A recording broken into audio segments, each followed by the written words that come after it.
Hello everyone, welcome back to the my channel guys. आज के इस वीडियो में मैं एक और न्यू ट्रेंडिंग ड्रामा को एक्सप्लेन करने वाली हूँ जिसका नाम है माय डियरेस्ट नेमीज। तो चलिए वीडियो को स्टार्ट करते हैं। ड्रामा के स्टार्टिंग में हमें 2009 का टाइम दिखाया जाता है जहाँ पर स्कूल में हमारी फीमेल लीड सू योंग दिखाई जाती है। उसका एडमिशन यूनिवर्सिटी में हो गया था, लेकिन उसके बावजूद भी वो पढ़ाई में मगन थी। उसके स्कूल की लड़कियां उसकी मजाक उड़ा रही थी और कह रही होती है कि ये जरूरत से ज्यादा ही पढ़ाकू है, और वो लोग उसके छाते पर कुछ लिखकर और भी ज्यादा मजाक उड़ा रहे होते हैं। लेकिन हमारी सू योंग भी कहाँ कमजोर थी, और वो भी उनके महंगे नोट्स को उठाकर खिड़कियों से बाहर फेंक देती है एंड अपना बदला ले लेती है। एंड जब वो बाहर आती है तो वो सोच रही होती है कि वो हमेशा से ही मजबूत और अपने लिए काफी रही है, लेकिन फिर भी दिल चाहता है कि काश कोई ऐसा होता जिसका वो सहारा ले सकती, जैसे कि कोई पहला प्यार। अब यही सोचते हुए जब वो अपने घर आ जाती है तो वो वहाँ पर अपने भाई सुबिन को देखती है जिसने पूरे घर में गंदगी फैला रखी थी और अपने गेम में लगा हुआ था। इधर सुयन उसे डांट रही होती है एंड उसका भाई उसे फुली इग्नोर कर रहा था, बट फिर भी सू योंग उसे लापरवाही छोड़ देने के लिए कहकर अपने रूम में चली जाती है। एंड नेक्स्ट मॉर्निंग शोर की आवाज से सू योंग की आंखें खुलती है तो वो देखती है कि उसका भाई अभी भी उसी वीडियो गेम में लगा है और शोर मचा रहा था। उसकी ये हरकतें देखकर सू योंग को उस पर बहुत ज्यादा गुस्सा आता है तो वो उसके बाल पकड़कर नोचने लगती है। एंड उसका भाई कहता है कि बाकी सब लोग टॉप लेवल पर पहुंच गए हैं और उसे भी टॉप लेवल पर पहुंचना होगा, नहीं तो सब लोग उसे नीचा दिखाएंगे। ये बात सुनकर सू योंग को भी गुस्सा आ जाता है तो वो अपने भाई से कहती है कि पीछे हटो, उन लोगों को तो मैं बताती हूँ, और उसकी जगह पर खुद बैठकर दिन रात करके गेम खेलने लगती है और अपने भाई से वादा करती है कि वो 3 दिन के अंदर उसे टॉप लेवल पर पहुंचा देगी। बट प्रॉब्लम ये थी कि आखिरी लेवल पर मारने के लिए उसे एक साथी की जरूरत थी। एंड तभी एंड टाइम पर गेम में ब्लैक ड्रैगन पहुंचकर उसका साथ देता है और दोनों मिलकर छोटे मोटे भेड़ियों को एक साथ मारते हैं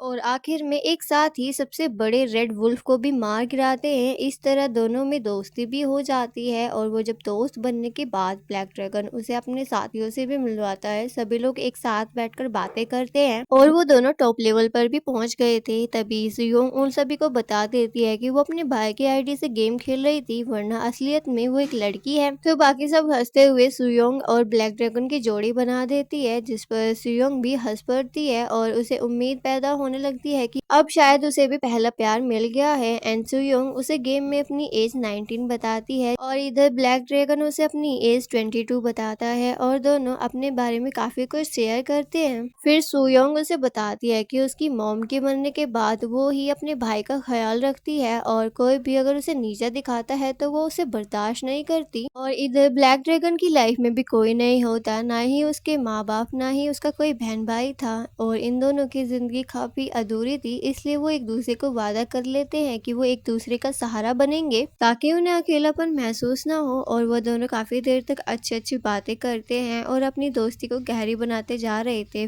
और फिर उन्होंने कुछ समय में ही फोन पर बातें करते करते एक दूसरे को और भी ज्यादा जानना शुरू कर दिया था। और फिर वो दिन भी आ गया था जब उस गेम के सारे मेंबर्स ने रियल लाइफ में मिलने के लिए वादा किया था। और इधर सू योंग कैफे में सबसे एक एक करके मिलती है, लेकिन उसे सबसे ज्यादा एक्साइटमेंट ब्लैक ड्रैगन से मिलने की थी। एंड लास्ट में जब वो वहाँ पर पहुँचता है तो सू योंग की खुशी धरी की धरी रह जाती है और बाकी सब भी हैरान हो गए थे क्योंकि ये ब्लैक ड्रैगन का फैशन सेंस बहुत ही अजीब था और जैसा उन लोगों ने एक्सपेक्ट किया था कि वो मेच्योर या हैंडसम होगा, लेकिन ऐसा नहीं होता। और फिर ब्लैक ड्रैगन भी उनके साथ बैठ जाता है और बातें करने लगता है, लेकिन उसकी बातों से ऐसा लग रहा था जैसे कि वो कोई मेच्योर नहीं है। फिर वो उन लोगों को कैराको भी ले जाता है जहाँ पर वो गाना गाना शुरू करता है। सभी लोग उसकी बेसुरी आवाज एंड बचकाना हरकतों से काफी ज्यादा तंग आ चुके थे। सबसे ज्यादा तो तकलीफ सू योंग को ही हो रही थी क्योंकि उसे तो अपने पहले प्यार से मिलने की एक्साइटमेंट थी, लेकिन वो तो छोटा बच्चा निकला। और इधर जोश जोश में नाचते गाते ब्लैक ड्रैगन की विग भी उतर कर सू योंग की गोद में गिरती है।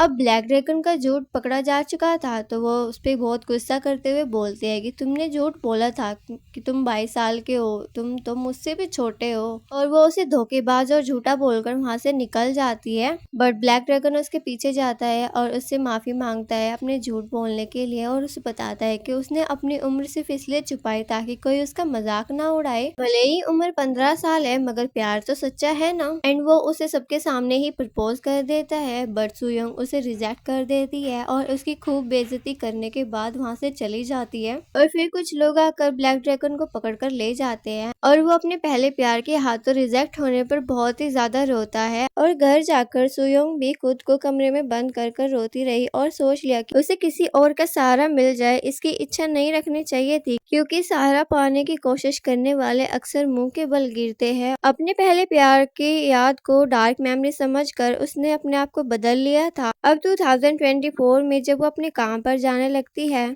और वो अपने बॉस को डरा धमकाकर सीधा कर देती थी, क्योंकि अगर उसका बॉस कोई गलत काम करता तो वो उसे बिना डरे ही निपट लेती थी और इस तरह उसका नाम डायरेक्टर किलर पड़ गया, क्योंकि अब तक उसने 3 डायरेक्टर को डराकर काम से भगा चुकी थी। वहीं दूसरी तरफ हमारा मेन लीड जेयून यानी ब्लैक ड्रैगन दिखाया जाता है, जो कि अब पढ़ लिख कर बड़ा हो चुका था और वो एक बिजनेस वुमेन का इकलौता पोता था और वो मिडिल स्कूल के बाद से लोगों के सामने नहीं आया था, मगर अब अपने बिजनेस को संभालने के लिए दादी के ऑर्डर पर वो अपने काम पर लग गया था और अपने बिजनेस के अंदर करप्ट लोगों को पकड़कर अपने बिजनेस की अच्छी तरह रखवाली करता था। और इधर सुयोंग भी अपनी कंपनी में एक टीम लीडर थी और उसकी टीम उसके बारे में बातें कर रही थी कि जो भी डायरेक्टर अपना काम ढंग से नहीं करते वो उन्हें सीधा काम से निकल जाने पर मजबूर कर देती है। एक डायरेक्टर जो लड़कियों को छूने की कोशिश करता था उसने उसका सरेआम हाथ मरोड़ दिया था और सिगरेट पीने वाले दूसरे डायरेक्टर को उसने फायर एग्जीबिटर से सबक सिखाया था। अभी उन्हें नए डायरेक्टर की आने की उम्मीद थी और वो ये सोच रहे थे कि पता नहीं वो कैसा होगा और क्या उसकी और सुयोंग की आपस में बनेगी या फिर नहीं। वो नया डायरेक्टर दरअसल जून ही बनने वाला था, क्योंकि उसकी दादी चेयरवुमेन ने उसे स्टोर का स्ट्रेटजी टीम का डायरेक्टर बना दिया था।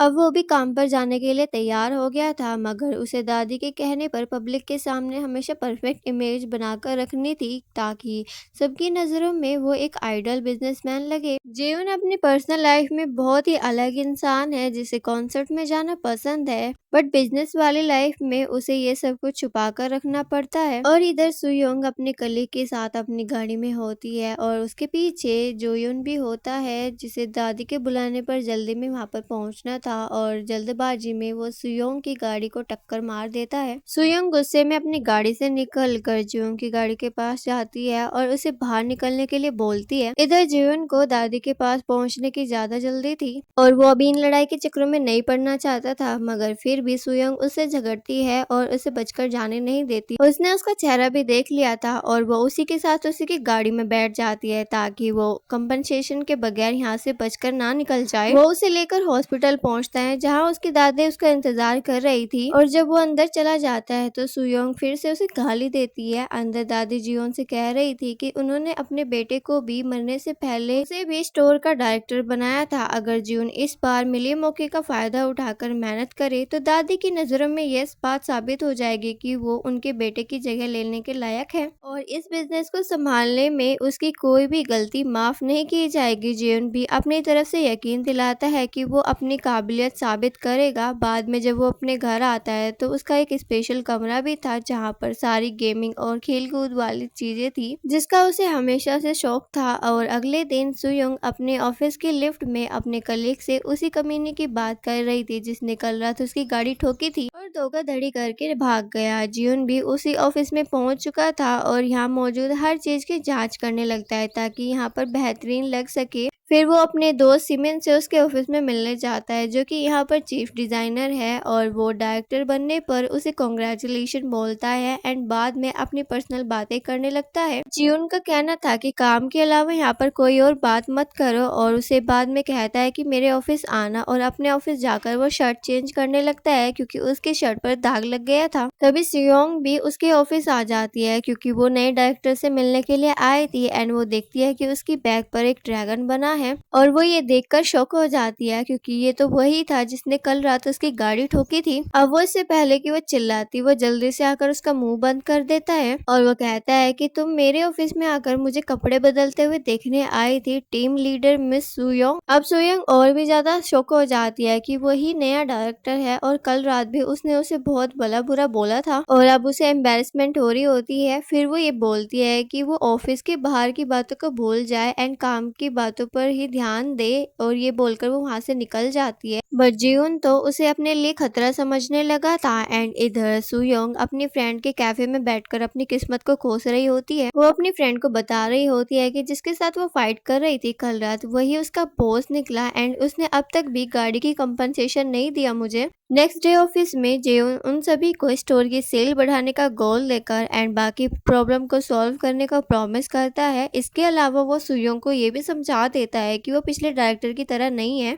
अगर उनकी टक्कर भी होती है तो सुयोंग को ही कंपनी से निकलना पड़ेगा। और इस सीन के साथ हमारा ये वाला एपिसोड यहीं पर खत्म हो जाता है। गाइज, अगर आपको वीडियो जरा भी पसंद आई हो तो प्लीज वीडियो को लाइक एंड कमेंट करके जरूर बताएं एंड चैनल को सब्सक्राइब करना ना भूलें। मिलते हैं तब तक का नेक्स्ट वीडियो में। Thanks for watching.